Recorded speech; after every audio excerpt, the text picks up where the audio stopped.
Hi, I'm Dr. Gemma, and welcome back to Cognitive, the Knitting Psychology podcast. Cheerfully and somewhat irregularly in business since 2008. Segments today may include what's on my hooks, needles, and spindles, a strategy, something I really like, put a lid on it, oh shoot, and blather. So sit back, put your feet up, pick up your knitting, crocheting, spinning, weaving, or dyeing, or any other yarny thing you're doing, and get ready to enjoy. Hello, it's Dr. Gemma, and welcome to episode 231 of the Cognitive Podcast. Your comments are very welcome, so please feel free to comment on the blog at cognitivepodcast.blogspot.com, or you can comment on our group on Ravelry. We had a lot of comments over there this week, so buckle up, buttercups. We got some warm thanks, got a lot of them. First, Crochet Girl 528, welcome. Nice to hear from you. Glad you joined us. Yes, indeed. We do plan to have a retreat in 2025. I have not really started sorting through the details because right now there is not a lot to do, but you remind me to get serious about it.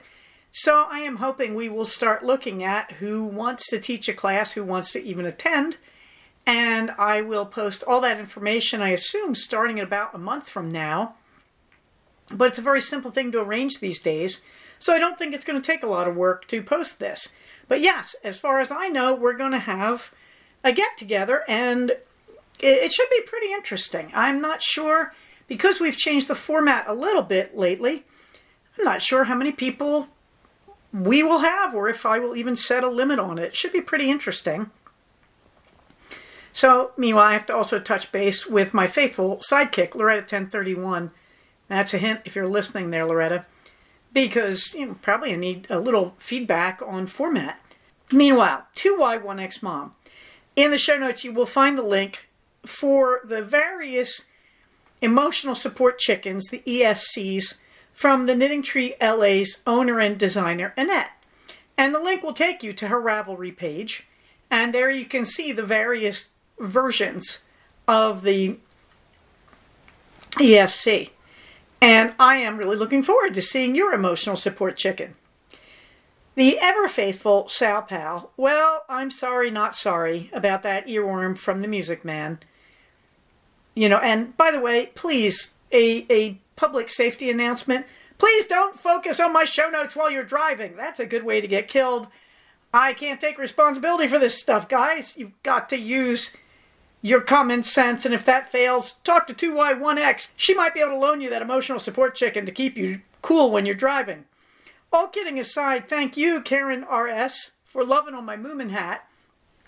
And I also want to say thank you to our own DC Elaine Knits for keeping tabs on the posting situation last week, because I posted the last episode rather late. It was an interesting week. Chris says, I really like this. Chris says, if you're interested in not supporting Amazon, you could try buying secondhand Kindles on eBay. My current Kindle is secondhand. People often just buy the new version out of habit and sell their old one even though it's still fine. I'm very much into secondhand stuff. It's so much better for the environment to not buy new.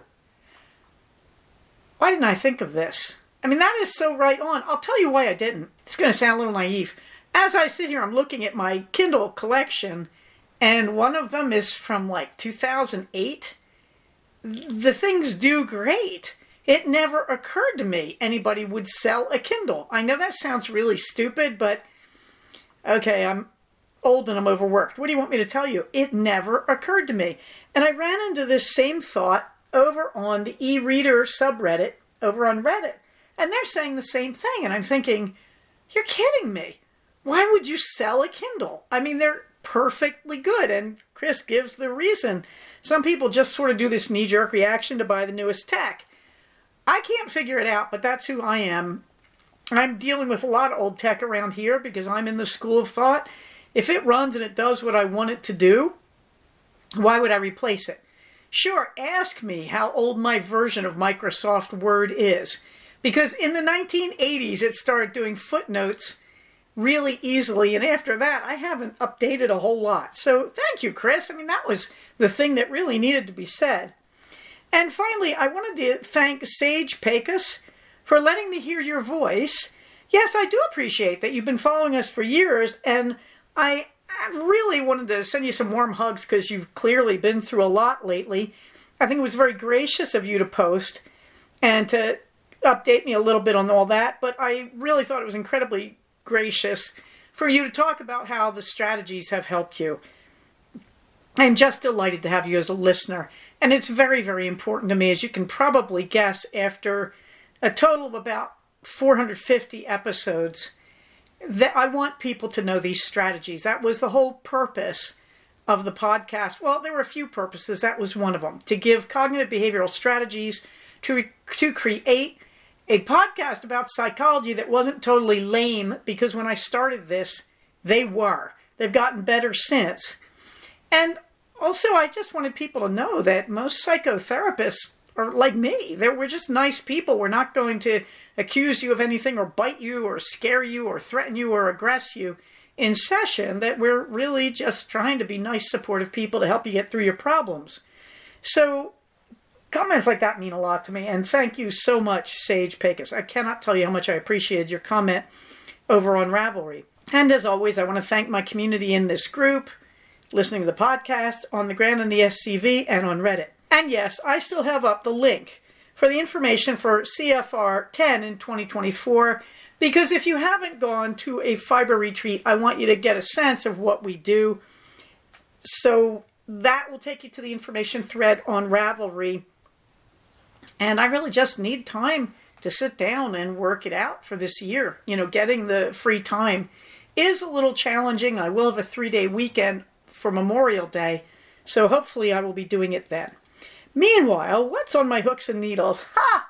Ha ha ha! You think I might have finished something? Oh, you fools, no. Worse than that, the stash toss. Oh, it's getting out of control. 43 in, I bought one this week, only one, and 18 out. And that counts an order that I made for Louisa Harding Provence, which I can't think I told you about in episode 230, that I just have this fantasy of knitting extremely simple shells, really simple. And then I was out visiting a yarn store and I bought some Malabrigo Rios. Don't everybody act surprised at once. In the colorway Libra, there is a picture of the Libra. As you can see, it is utterly toothsome and delicious. And so all I can tell you is I've been working away on, of all things, my emotional support chicken. I'm calling it an ESA chicken, emotional support animal chicken. This is one of the most interesting patterns I have ever done. You can see it in its various stages, the start of the tail, the whole tail unfolded because I haven't seamed it together yet, the whole tail and part of the back. As you can tell, that is a self-striping yarn. So this chicken just gets more interesting with every piece. And I try to do a bit of it every day. Today will probably be something of an exception. But it is just so weird and wonderful. It's very clear. It's very well written. This is the one by Adrian of the Knitting Tree. And this is extremely clear, as you can tell by the thousands of us who've made these chickens at this point. I like that she gave me acrylic yarn. Yes, I can't believe I lived to say that. This stuff has the worst hand when you're knitting it, this yarn. I have no idea what it is. I have been trying to figure out what she was using in the kit. I thought at one point it might be one of the Karen Chunky Cakes. No, I looked up. I could not find this colorway if it is. But it is definitely acrylic. Look. The emotional support chickens are great to use up your scraps. And if I had the eBay store or Etsy store of my dreams, I'd be using up my scraps to make them and then selling them. I live in moth country, so if I'm going to have a toy out, I want it to be in acrylic. Hence, all the woobles are in acrylic, and my current emotional support chicken is. Meanwhile, my previous emotional support chicken, the beautiful Bella, crocheted with a different pattern, not by Annette of the Knitting Tree, from beautiful yarn that was left behind at CFR10. She's in the car, she's baking in the back. I wanted to get nice and hot to make sure she didn't get moth coated this winter because I thought I saw a moth on her. She has no moth holes, but it worried me, so she's baking in the back. Hence my point that these kits apparently come with acrylic yarn, and I am great with that. Meanwhile, I continue to work on the novice slipover. It's in, dun dun dun, no surprises here, Malabrigo Rios in water green. I like this pattern. The more I make it, the more I like it. I am convinced that she has reversed the left and right increases with each other. Nonetheless, I already made one in my hand spun, and so I wanted to do it in a commercial yarn to see how things felt. They feel fine. I'm really enjoying it. What I really like about this pattern, it is not a V-neck vest. Now, I happen to like V-necks. It is rounded around the collar, but it's got a nice neckline at a good level, and it fits very well. I really did not have to do much to adapt it to fit me on the last one I made, and this one I'm thinking will be even a little more nicely form-fitting. We will see, but that's okay. I'm willing to take it in a little bit at the sides if I need to. That's the only concern I have, and I frankly think that's not even a worthwhile concern at this point. What I really like, though, is you do all the interesting stuff in the beginning. And it's just a weird and wonderful construction. I remember hearing a listener talk about a sweater she made from a pattern that had a similar construction. It was on your trike, Somerton, in fact. And she talked about this on a sweater that she got. I believe she got the pattern from an English designer, these many moons ago. But this is really interesting. I mean, you start it at the neckline in the back. You go down the back, knitting only one side. And then you stop and you put the live stitches on waste yarn. In this case, I used the thing I liked that I told you about last week from Minnie and Pearl, the strings whose name you can tell I just cannot remember at any rate. So I put it on a holder, and then you go back up to the top of the neckline and you pick up stitches for each shoulder strap. Very easy. I was really surprised. There's no clear mark in the knitting. It looks just great. So you have no seams basically. You go over the shoulders, and then when you get to where the neckline for the front should be, I did a backwards loop cast on. You do a cast on across to connect the two shoulder endings. The live stitches, at the end of each shoulder strap. And then you just knit down the front. And when you get to the right distance, measured, believe it or not, from the cast on at the top of the back, that is the neckline in the back, you measure from there. It works. It really is amazing. Of course, I'm getting gauged. That's nice too. Anyway, so you go down the front, and eventually you can tell where this is going to go. You cast on a few stitches under each armpit, and you join the sides. And after that, it is all what Jasmine and Gigi Knitmore would call potato chip knitting. You just knit round and round and round and round and stockinette.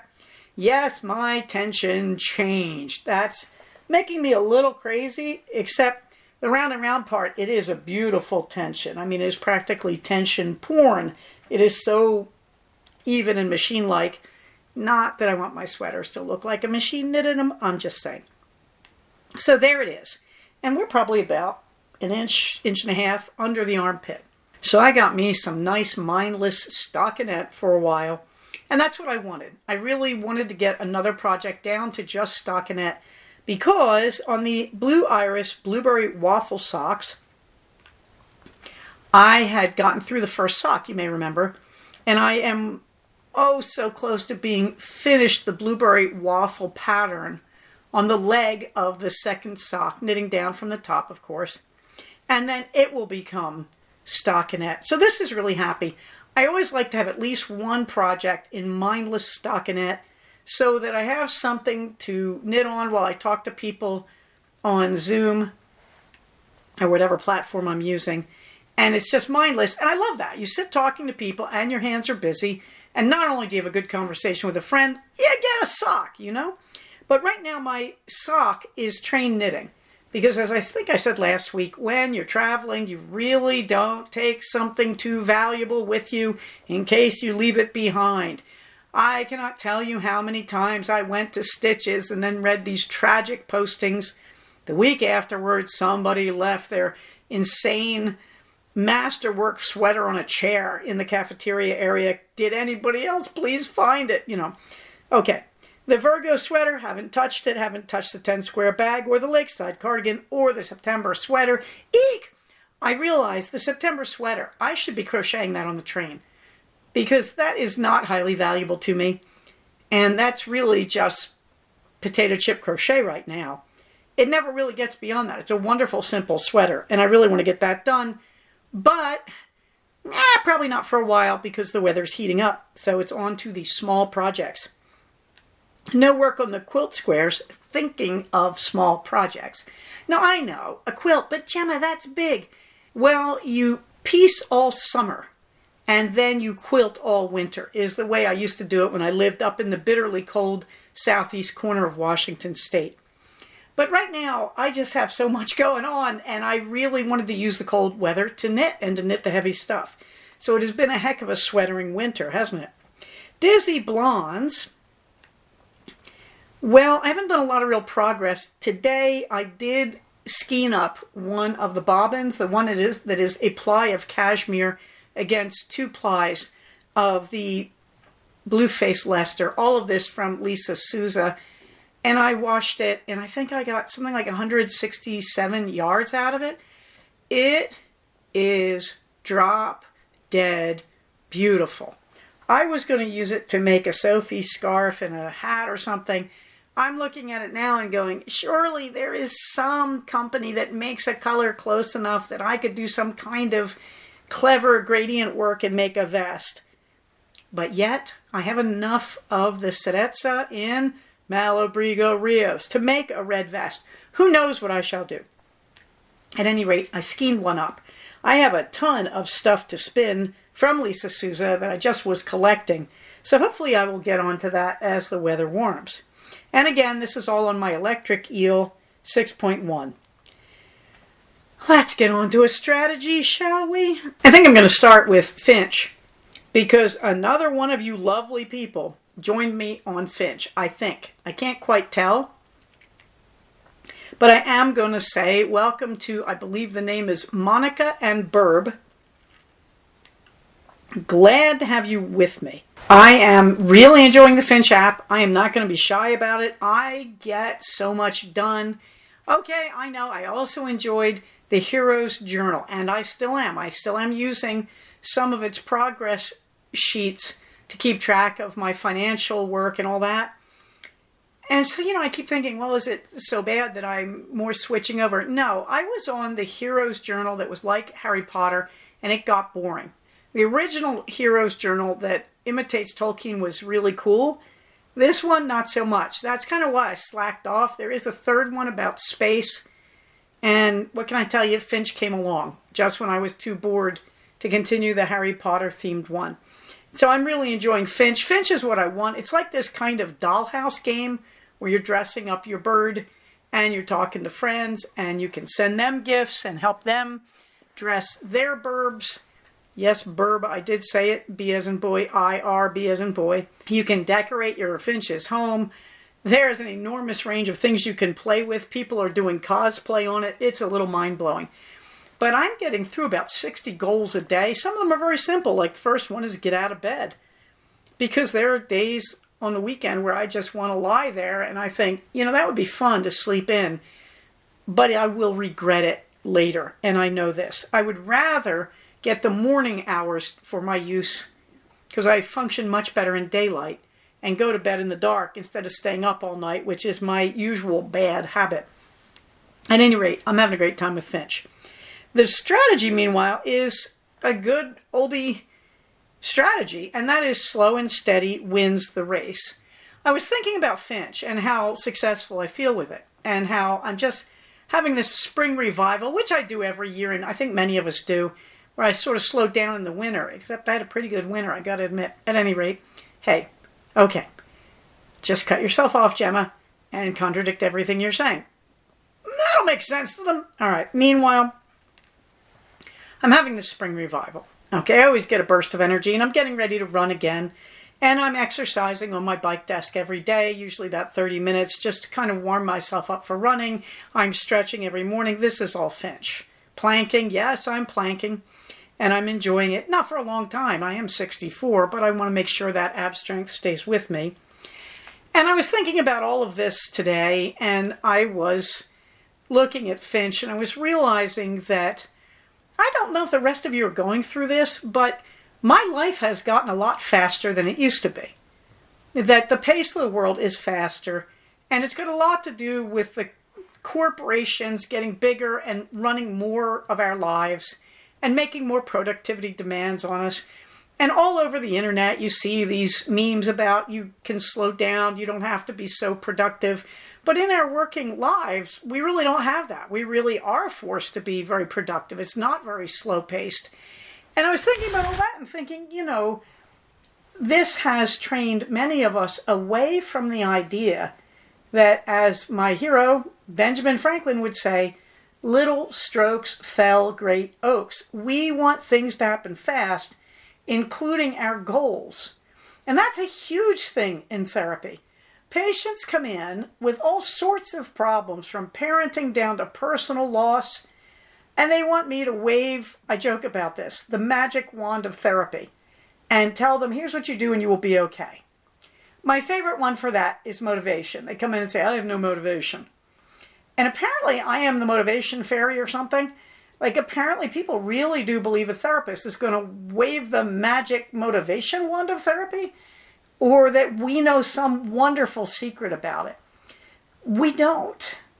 We really don't. But you have to really reframe all of it. Instead of saying, I need motivation to do this thing I hate. That's a bribe. Think about it. A bribe. I walk into your pizzeria and I'm the mafia. You'd never guess I grew up near Atlantic City, would you? I walk into your pizzeria and I'm from the mafia, and I say, this is a nice pizzeria. If you give me some money, me and the boys, or in my case, me and the girls, we'll bring our emotional support chickens in, and we'll protect you, and no one will rough up your nice pizzeria. But you got to pay me first. So you're terrified because all the girls are carrying emotional support hens made of acrylic, and you hand me a wad of money. Now, will I do anything? Who knows? That's a bribe. Were you actually at any risk? Who knows? I mean, the logical thought is that I'm really threatening you, that if you don't give me money, I'm going to hurt your place. Either way, a bribe is big reward up front, followed by the action you desire, like I protect your pizzeria, me and the girls and the chicks. Or the chicks and the hens. At any rate, you can see I've developed a theme here.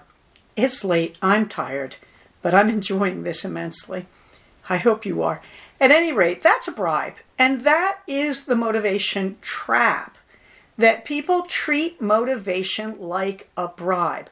I gotta have this big wad of good feeling as my reward, aka my bribe, or I'm not gonna do anything. And the world doesn't work that way. That's not going to be a successful thing. So instead, I would tell you the reframe is little strokes fell great oaks. I have a thing coming up. I do not wish to do it. I can wait till the last minute, or I can do it a little bit at a time. No bribe. I am not motivated. Sure you are. You're motivated because you know eventually you have to do this. But you're not motivated enough, and that's where slow and steady comes in. You just say, okay, I'm not motivated. I don't want to do it. How long will it take? 2 hours? I will work on it for 10 minutes. If you can't do that, 5 minutes. Whatever it takes, 2 minutes. Whatever it takes, set a timer and do it. The interesting thing there, a lot of people, when they do it this way, they get motivation. As they work, they start to feel more confident and more successful, like, oh, I can handle this. This is easier than I thought. And they will work through a lot of the project.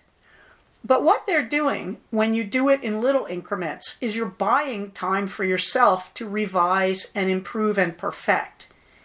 So any writer will tell you, when you write anything, a story, a letter, a business article, research paper, you write up a draft and then you put it away for a day or two because you really want to take your mind off it. And you want to come back to it with fresh eyes, and you can see your mistakes. You can see, no, that's not working, or I need to change the grammar here, or whatever. That is the logic of proactivity from the 7 Habits of Highly Effective People. Chapters 1 and 5. I really recommend them to my patients all the time. That is the logic of little strokes fell great oaks. That is the logic of slow and steady wins the race. But wait, there's more. Because you do that little increment. Let's say you have a project due on Friday and you find out about it Monday morning. So Monday afternoon at work, you sit down and you do 5 to 10 minutes of it when you get a free breath. You don't even need a lot of time. You start feeling good, you start getting some of it done. But even if you don't finish it, if you run out of time, you say, okay, but now I can see where I'm going. I feel much more confident going back tomorrow. That in itself is rewarding. But you should reward yourself. So before you start the project, you say, if I can do 10 minutes on this project, I get a walk around the buildings, 5-minute stretch period. I give myself a foot rub. I take a brief break and get a cup of tea. Caffeine, not so good in the afternoon. Make it herbal. Nonetheless, you can say I get, I don't care, 2 M&Ms. Whatever will work to reward you, to make you feel like you are celebrating 5 minutes of your knitting, crocheting, or whatever. So instead of motivation, I've got to have this bribe to even start. Instead, I want you to reframe it as, I'm going to do this in little step, and I'm going to celebrate each completed step. And then when I'm done, I have this big finished project, which is a celebration unto itself. I'll feel so good. I got this done, and it looks really good. I had time to revise it and really think about it. Boss will probably like it better if you're doing this at work, whatever. And now you can have a bigger reward. So if I work on this for 5 days, I take myself out for dinner on Friday night. I don't care. I make myself a gin and tonic when I get home. Doesn't matter. I go out to dinner every Friday night with my family to celebrate the end of the working week. And no, I can't drink. I'm diabetic. Nonetheless. So what are we really talking about? Well, those of you who craft are going to recognize this. After all, that's quilting, right? You do a few little pretty squares and you say, isn't my square pretty? And then you put them together in a strip and you say, ooh, look how the pattern is emerging. And then you love your strips, and you put a few strips together. Ooh, this is going to look great. Okay, you can hear at every step, you get this gratification. Now, it's nice with quilting because it's very visual. You can really see this is working. I think, though, if you look at other things like homework, studying, long projects at your job, knitting, that this applies to a lot of things. I mean, come on. Those of you who have knitted Fair Isle top down, chime right in here, right? Meanwhile, the whole point is that instead of, I have to have a big bribe at the beginning, and you can call it motivation, Dr. Gemma, instead, I do little steps and I reward myself. Humans, and we have the research on this, work best this way. We work in small increments for gradually escalating rewards. So slow and steady really does win the race. And I think you have to be careful because there's this kind of cultural brainwashing where we don't do that, where we want to rush everything. And for this, I look at On Your Trike Somerton and her faithful On Your Bike Somerton, because they're always sending me, particularly him, they're always sending me these wonderful videos from the British craft industries where they talk about slow craft production. And King Charles is very into that, which I'm thrilled to say. I wish we could get a little more of that going here in the States. But remember, slow and steady wins the race. Everything is not meant to be fast, fast, fast. And when you make something gracefully and slowly over time, anybody with any critical sense is going to realize it's much more valuable than something that a machine popped out in 15 minutes. And that goes for good writing as opposed to using AI programs too, I'm just going to say. All right, moving right along. Green Fingers Project Spearmint. Well, you can see I ordered Creeping Thyme and Texas Salvia to be ground covers from High Country Gardens online. I can't plant them because it's been cold and windy. However, that's about to end. In fact, today I thought about planting them. Tomorrow I believe I'm going to start. Meanwhile, the beloved got enthusiastic on the project when he saw the actual plants. And so he went out and he took the weed whacker to the huge plot on the side of our driveway that I want to plant. And he weed whacked it. And it's amazing. So I said to him, do you think you guys could take shovels and just turn the dirt over for me? And I'm thinking, while I sneak off to the gardening store and buy some good quality compost and dirt. No, we don't compost. Yes, I know we should. Thank you. That's the next trick on my agenda. And he said, sure, but I want to actually lay down cardboard and put the dirt on top of it to stop weeds from growing. And I didn't have the heart to say, believe me, the top inches have weeds in them as well. But I thought, I'll take that because the cardboard itself will compost to a certain extent. At any rate, I got a plant along that beautiful strip you can see under my front kitchen window there. And there's a picture with, of course, the salvia, the sage in the back, and the creeping thyme in the front. Aw, shoot, it was another weekend of hiking Los Angeles. However, we had a bit of a fail on Saturday because of the rain. I got down to the train station. Train got delayed for they were saying 45 minutes, but I knew they just were going to cancel it.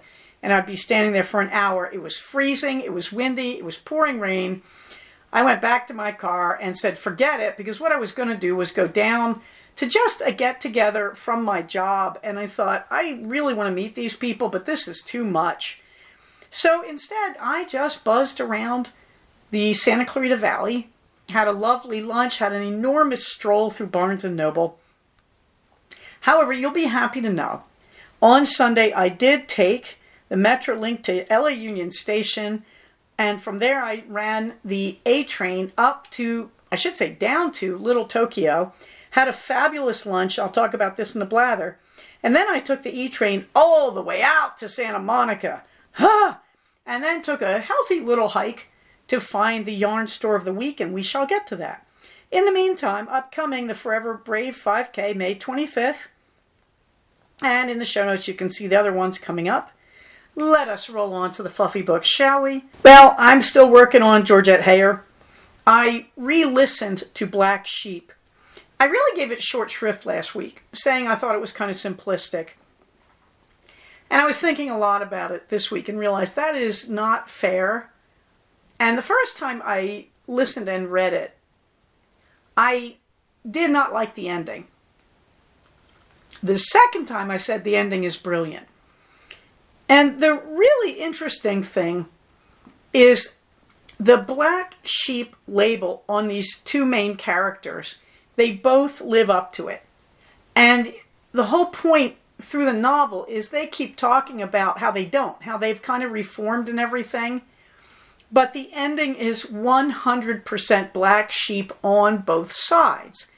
The leading lady makes a hard decision to act for love, and she acts like the black sheep that her family has been accusing her of being. They say she's got too much kick in her gallop, which has got to be one of my favorite slang phrases I've heard in a while. And the hero, it is much more obvious how he's being a black sheep by the way it ends. It's very nice. They're not hurting anybody. It's a really nice statement that when you have these people in a family who think a little differently than the norm, they get this unfair label. And in the end, it's that very label that they have to use to have the lives that they are working for. And it doesn't make them nasty or criminal or evil at all. So I really liked it this time. I am also reading Simon the Cold Heart. Well, she's trying to be medieval authentic as they understood the Middle Ages in the 1930s. It's kind of misogynist. It's weird because you're listening to a woman be misogynist. And it's like, well, they're all medieval, so this is how they act. Women don't expect to have any rights or freedom. It gets really annoying. I'm just going to say it. but I am slowly slipping into interest in it. But I don't think this is one of her better ones. I don't know. If you like the sort of thee and thou stuff, okay. Something I really like, though, one of my patients is an actress, and she told me about Peter Pan Goes Wrong, or Peter Pan, the Play That Went Wrong. Depending, there's different titles, but it's all the same thing. The BBC filmed it, and it is hilariously over the top. I'd give an Oscar to David Suchet for what he does in it. He is monumentally a great sport in it, and it is hysterically funny. From the first scene, I was screaming with laughter. I just finished it tonight. It is on YouTube. Just look up Peter Pan Goes Wrong. Yes, it's the Peter Pan by Sir James Barrie that you are thinking of with Tinker Bell and Fairy Dust and all that. And they somehow managed to get through it. It's just bawdy. It is British pantomime, but more for an adult audience. Well, British panto, in my experience, always has a few bawdy jokes for the mommies and the daddies. This one, gets a little closer to that than I might like if my kid were with me. I don't know if the Brits would consider this okay for kids, but it is a scream. It is free on YouTube. It does have commercial interruption, but they're not long. You just have to see it. The bunk bed scene in the very beginning is screamingly funny, and it doesn't lose that. There are places that slow down a little bit, but it is just one belly laugh after another. Some of the best prop and slapstick I have ever seen. I don't know how the actors do this. I hope they don't do this more than once a week, if that much, because they take some interesting risks. It is fantastic, and the humor just keeps coming out of nowhere. This is Peter Pan Goes Wrong on YouTube by the BBC. Meanwhile, yes, you can still download compressed versions of the first 50 episodes of the original series of the Cognitive Podcast. Next month, I'm hoping to post 51 through 100. I will take down the first 50 because I have only so much room on my Proton drive. Also, I found a very interesting article about 25 alternative search engines to Google. These are unequal in value. I mean, Yahoo is one of them. So, I think Yahoo, I think of it as a big corporation too, frankly. But there's a whole lot of alternatives if you're trying to move away from the big corporate Google stuff. We use Google on my job. I have no complaints, but yes, I do find myself, as I've said frequently, moving away gradually from the internet and the cloud. And that's just my choice as someone who has that choice as I retire. On to the blather. Well, first of all, last week I called the episode Happy Cat Energy. And I put a picture of my happy cat. And I didn't talk about it at all. But I put that picture at the beginning of the episode. You should know the happy cat. It's usually a white cat. It's from Japanese folklore. And there's several versions of the story, but it's basically how a samurai sees a cat strangely sitting up and waving at him. Not something cats normally do. And it saves his life. And so the waving happy cat pops up all over Japanese restaurants and Japanese culture. So I was at Barnes & Noble and I found a little mechanical happy cat.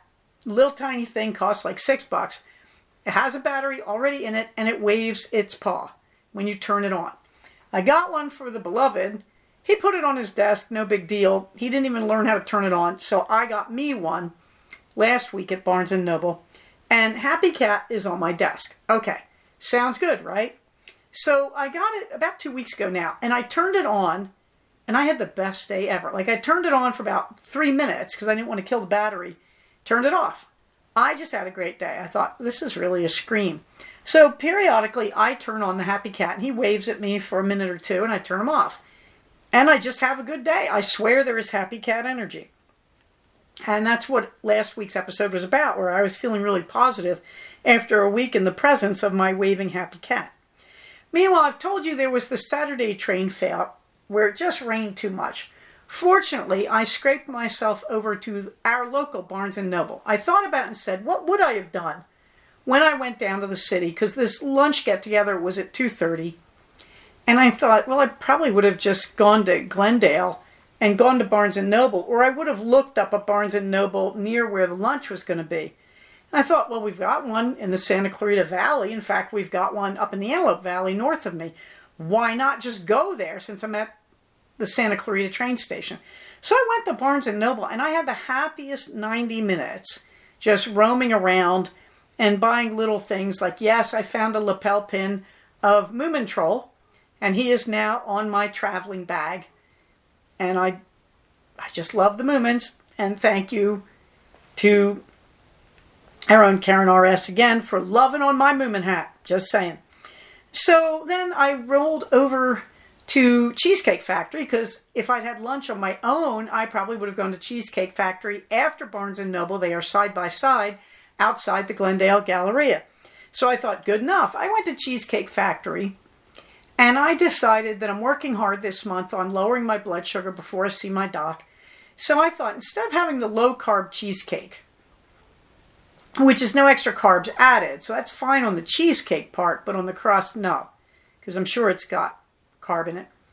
So I thought, instead of that, I could just have a dinner-sized salad for lunch, and we'll see if that fills me up. Yes, it did. And I probably saved about 15 or 16 bucks by doing it, and it was so good. I want to tell you, Cheesecake Factory, the Cobb salad. Get blue cheese dressing instead of vinaigrette, cut those carbs. Vinaigrette almost always has some type of sweetener in it. Oh boy, it was good. And the reason it was good, they just barely add dressing, and they toss it big time. You barely taste the dressing, just enough. So then on Sunday, as I said, I caught the train down to LA Union, and I decided to take the first underground that I had to take. You only go one stop, and then you switch lines, and that one stop lands you in Little Tokyo, slightly to the southwest, I think, of the train station. You could walk there in about 15 minutes, but no.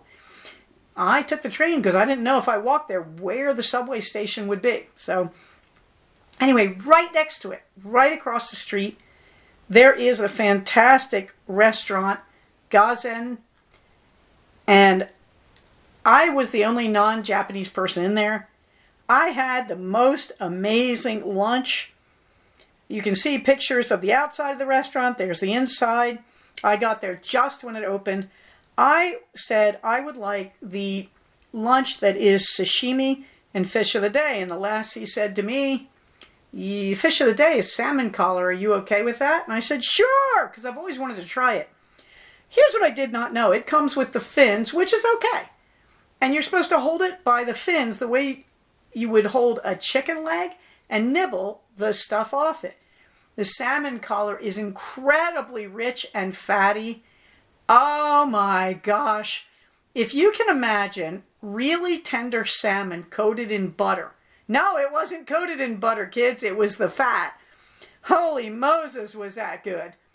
I did not know you're supposed to pick it up. I scraped it with my chopsticks, so I could not eat it. If you see on the show notes, I had a huge amount of food there. You can see there's 3 wee starter salads. There's a miso soup. There's a little green salad. That white cup has a little bit, I hope that was tofu, because they have a bunch of special tofus. It came with a little spoon. I hope the spoon was for that. Otherwise, it was a little tiny spoon. It was way too small for the miso soup. I hope. Either that or I just made a total fool of myself in front of a bunch of Japanese native speakers who were talking all around me, and I just pretended they weren't watching me eat like a moron. It was delicious. There's rice. They had endless tea refills, and then 2 honking big chunks of salmon collar with fins. I scraped off as much as I could. The waitress said, would you like to take it with you in a box? And I thought, oh, yeah, I guess you are supposed to pick it up and eat it. I looked it up. Yes, you are. I could never have eaten it. I was so full at that point. I was almost sick. The tea was insanely good. I have no idea what it was. It was not a green tea. It tasted and smelled vaguely to me like rice. And I know I've had it before in Japanese restaurants. I have no idea what it was, but it was really, really good. I rolled out of there and I caught the train that got me there was the A line. I picked up the E line back at the station and rode it for a little over an hour to get to the second to the last stop, 17th and SMC, it was called. And then I walked, I don't know, probably about a good 4/10 of a mile to Wild Fiber Studio, which I've been to before. Those of you who've been listening for years may remember I did review it previously. I had driven there before. No, I didn't, in fact. I took a bus down. This subway line did not exist at that time. And I took a bus down. Same people, everything. I recognized the owner. She didn't recognize me. I think her name was Claudia. I didn't mind. And so I took a lot of pictures because it remains simply a wonderful yarn store. If you're going on the LA Yarn Crawl, which I think is May 15th through 18th, please don't miss Wild Fiber. It's really sensational. I mean, you can't say enough good things. As you can see, it's an enormous warehouse space. She had a stunning collection of yarn. And what I really admired, it was updated to spring and summer yarns. Of course, there was a wall of Malabrigo, hence I have a new skein of Libra. And yes, those of you who are wondering, I am kicking myself that I just didn't buy more, okay? I don't know why. I've got a red sweater and I have enough to make a red vest, and yet there I am thinking I need more. Who can explain it? I'm sure it'll make a nice hat, but I want to make a sweater because I'm sweatering like crazy. Anyway, okay, so there's pictures, and you can see I made sure I included a picture of the big comfy sofa. There's another big table you can knit at. There is so much space to sit in this place and knit. She had just a huge selection of yarns, including Louisa Harding. She did not have the Provence that I've been working with, but where I want to work with on my summer tops. But she had a lot of other good stuff, including Juniper Moon. I was looking for Juniper Moon's version of Provence, and I want to call it, it's either Cirrus or Cumulus. At any rate, she had it. So I could just as easily have gone there. I did not know this, because I have looked now in every store I've been to for Juniper Moon, and did not find what I wanted. Here it was. And I'd already bought the Provence, unfortunately. But I just want to say, great place. There is a picture of the embroidery section. There is a whole wall there with embroidery stuff, including a huge variety of flosses, all the supplies. She has hoops. You can see that is, there's the picture of the shop front, the picture of the couch, and then the picture of that. So if you want to go there for embroidery, absolutely. If you want to go there for crochet, absolutely. She's got all the stuff you need. Absolutely wonderful, including acrylic blend yarns. If you're into crochet and you want to use something not edible by moths for your toy stuff, just a fabulous selection. Really, Wild Fiber, really like Knitting Tree. It's kind of the, you can tell I really like Knitting Tree, can't you? Really the best of both worlds. I think Wild Fiber has a huge knitting space, a huge selection, various crafts available, friendly environment. It's just a great space. I'm not likely to go back much because it's so hard for me to get there, either driving or by underground, etc. But I have to tell you, if you are anywhere in West LA, this is your store and you should be using it. You should support her wholeheartedly. You can also see another thing I bought there. It is a little llama. I got a set of these. I think it was like $5. What these are little bobbins that you can use to hold the ends of your yarn. So you can wrap it around the llama, as you can see, and then there's a little slit cut in the front, and you can slip the end through it so it will stay on your little yarn holder, yarn end holder, I believe is what she calls them. They were inexpensive. They look like somebody cut them out on a jigsaw. I really like them. I think they're just a tremendous idea. I'm always yearning for something to hold the ends on my projects because I'm not sure on some of them, like the emotional support chicken, I kid you not, if I'm going to need to use those ends later in the project. Now, the project may or may not say, do a long end so that you can use it later.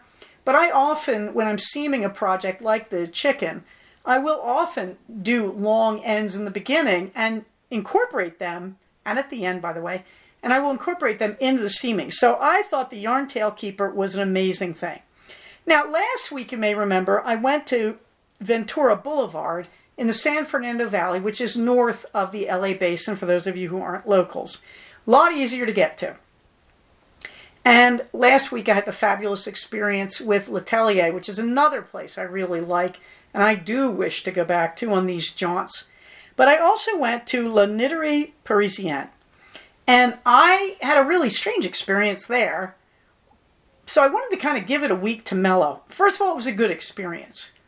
But I finished at L'Atelier, had the great lunch at Gelson's Market, you may remember. I then took the bus. It takes 40 minutes by bus, even though they're both on Ventura Boulevard. So that was a bit of a downer. And by the time I got there, I was really getting tired and overheated. And I walked into it. It's a big space, as you can see from the building front.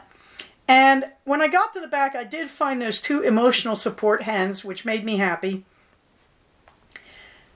And also, as I walked by the front window, you can see I took a picture of the sign where it says, "Beginners Welcome." They actually have on 2 signs in the front window. If you buy your first yarn from them, they will teach you on the spot how to knit. This in itself makes me really admire this place. Now, I went inside. Those pictures look very roomy. It's hard to explain La Knitterie Parisienne. It is like going through giant tunnels of yarn. That's all I can tell you. It's a very, very strange experience. That the pictures make the aisles look wide. They are enough. But it is all unsorted, that you wander and there's no logic to the yarns, and they are not labeled. Instead, they have code letters on the bins. And so you have to ask for help to find what you want if you don't see it right away. And there was no logic that I could determine to the way these things are arranged. However, La Knitterie is essentially a yarn warehouse. It was very beautiful yarns, including a lot of high-end yarn from Europe, Italy, France, just amazing selection. And then there was Warren, the son of the owner. The lady who founded it was there, but she kind of was busy, so I didn't interact with her. But I talked to Warren, and Warren was like an encyclopedia. So I was standing next to a big, big skein of a cotton yarn in sport weight, and I was thinking, this is beautiful. What a shame it's solid cotton. Because, you know, in the summer, if you wear a solid cotton top and you get warm at all, it's going to feel like you're wearing a dish rag. You need something that breathes and is not as water absorbent as cotton. So I'm standing there looking at it, and of course Warren comes up and he says, "Oh, look at the price on it. Isn't that a great price?" Which it was, by the way. And I said, "Well, that's not really what I want." And he said, "What do you want?" And I said, "I'm actually looking for a linen cotton viscose blend." And I said, I want the cotton for breathability and the linen for the weight and the hand, and the viscose just gives it a little shimmer. He reaches around a corner and he pulls out the perfect skein of Louisa Harding Provence. Guess what? She got it exactly right. I mean, the guy barely looked. So all I can tell you is, when you go to La Knitterie Parisienne, it is not the American concept of a yarn store with the big open space like Wild Fiber or L'Atelier and a good selection. It is a staggeringly brilliant selection. Yes, they did have Malabrigo. I wandered into a wall full of it. They had a big area of buttons. They had a big area of all the notions and needles and crochet hooks and crochet supplies you could want. I really think they had books. They had embroidery kits. I really think you could find just about anything if you were willing to commit. I think the way to use La Knitterie is to know what you want, to walk in, find Warren, and say, I need the following things. I watched several people do that. It is not a place where you browse. In fact, the weird experience was, I've never had this happen before. I got overwhelmed. I walked in, I was so dazed by it, I started to get nauseous. And I realized this is a combination of I have traveled too far on a bus, I am overheating, and this is just too much yarn stimulation. I didn't know that was possible for me, but I guess it is. However, they did have a group, including the owner, knitting in the back at a big table, but it was very claustrophobic because they were just like hemmed in by giant racks of yarn. I know, you think, why does this sound like a nightmare when you tell it this way, Gemma? It felt that way to me. It was just too much. If you're going to go to the La Knitterie Parisienne, go on a light breakfast, go early in the day, go in knowing what you want. If you want to browse it, yes, but be prepared to browse for, 3 hours. He told me, Warren that is, told me it was 350 square feet. I could never believe it was that small. It was just jam-packed, heavy emphasis on jam. I mean, it was so crowded. Also, Warren said, for each yarn, they keep 5 skeins out on the rack. If you want more, you have to ask, but he said, don't worry. We've got a warehouse space in the back. We can get it for you. I was like, I am going to faint from yarn fumes. It's turning toxic. I didn't know yarn fumes reach a toxic level. This was astonishing. Meanwhile, the rest of my life, my son continues as the chorus line guy in The Music Man, as one of them. We got him a formal suit this week for the prom as well. He put on the formal suit. In the background, I heard the Godfather theme. I'm not sure what that was about. He doesn't look Italian. I'm half Italian. He's a quarter. But something about him in a gray suit, even with the blonde brown hair. And yes, it's true. Mothers unite. My eyes filled with tears. I didn't even take a picture of him because I was so overwhelmed with emotion. My little boy grew up. In terms of the boycotts, remember all those boycotts of the big corporations? I'm still working on it. Thank you, Chris because I agree with you. And again, now that I've learned about secondhand clothing resources in Burbank, I can't wait to learn more about it. I don't need more clothes. But it's been a great experience. And I think, again, people are very sarcastic about this, saying we can't make a big enough impact, blah, blah, blah. Don't be ridiculous. American history, Western European history is full of successful boycott movements. The thing is, you have to get your brain off, again, slow and steady wins the race. You have to get your brain off a quick result. The idea is if we do this, if we keep doing it, we affect the corporations. The easiest example is Target and Tesla. Both have lost enormous amounts since people started boycotting their products. Target over the lack of DEI, and Tesla over Elon Musk doing Nazi salutes at our president's inauguration. So, please keep in mind, this is another slow and steady moment. You have to be patient with this, but you also have to think about there is an obligation to use your resources in the best way possible for your community. Hence the boycotts. Meanwhile, I am on Blue Skies, Dr. Gemma. I have not been much on social media at all. I've gotten so caught up in other projects. That's one of the things the boycotts have done for me, and I appreciate it. But I am still roaming around a little bit on Instagram, and I check in basically on the people I know. And on Blue Sky, you can see the list of our community resources, various books, places to buy tools, links with skills and techniques in my own link tree. You can find those. Those links are in the show notes under, poetically, community resources. After that, you can again find our calendar that includes all the local events in the Santa Clarita Valley for crafters. And of course, my own calendar. Yay, we are heading for July 4th week, but I have not put on there that I must have Memorial Day off. I just don't know what day of the week it is.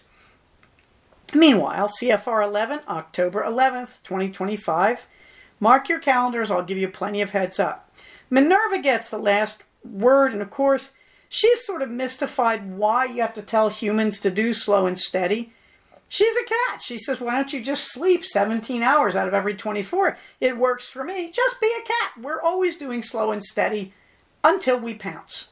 Okay, so Minerva would advise you If you can't do slow and steady wins the race, then sleep 17 hours out of 24 and be a cat.